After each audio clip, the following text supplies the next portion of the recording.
Puntland iyo waxgaradkiisuba ay mataqaanaa marka ay arkaan hagardaamooyin lagu hayo dalkan ay u istaagaan marka waxaan kula dardaarmayaa inay taariikhda Puntland ilaashaan in dalkan wixii laga soo maray ilaashaan in barwaaqada aanu haysana ay ilaashaan in mataqaanaa nabadgelyada Puntland ee waartay ee laynoo diidan yahay inay si ay u sii jirto kobaca dhaqaalaha laynoo diidan yahay inay ogaadaan kuna baraarugaan isla markaana afarta gees iska taagaan waa qodobka horta ku wada shacabka reer Puntland aanu kula dardaarmayo insha Allah billahi kareem xildhibaan aad u mahadsan tahay dhalinyarada marka laga hadlayo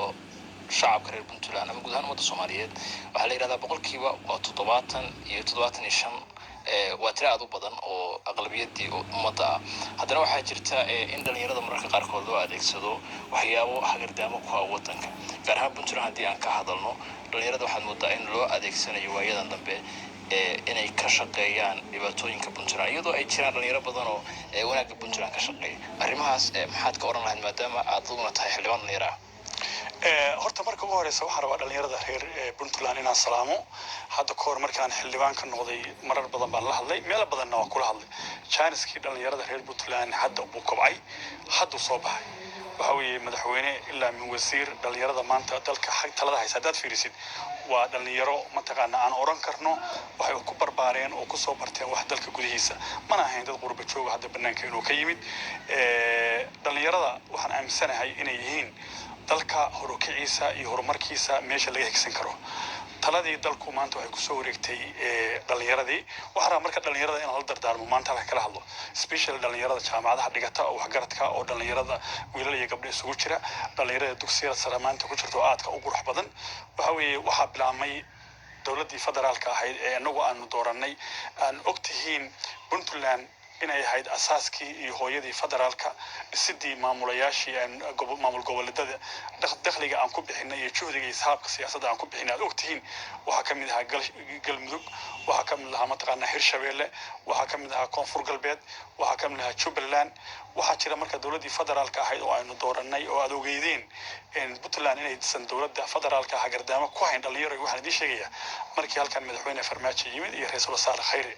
barxadaha Boosaaso Qardho Garowe Gaalkacyo mataqaana Buuhoodle waxa ka dhacay soo dhaweyn waad ogeydeen waxa la gaaray heer dadku ay ifan inta jidadkii buuxiyeen guryaha dhakadooda fur waa jacaylka aynu qabnay dawladda Soomaaliyeed waa jacaylka aynu qabnay mataqaana dawlad inagu aan dhisanay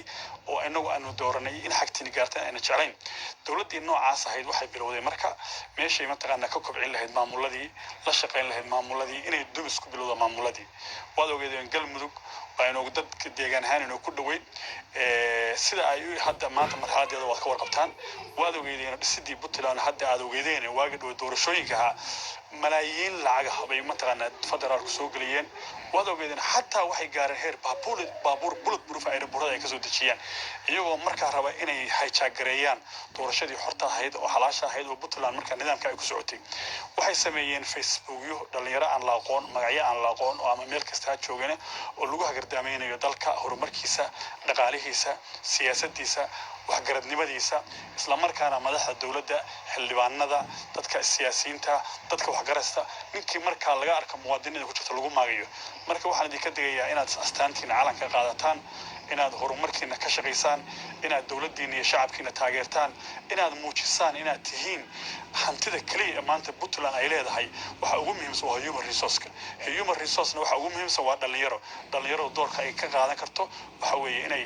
banaanka u soo baxaan taageeraan dawladooda isla markaana ay muujiyaan meediyada ay la dagaalamaan dawladda iyo dalkeena lagu burburinayo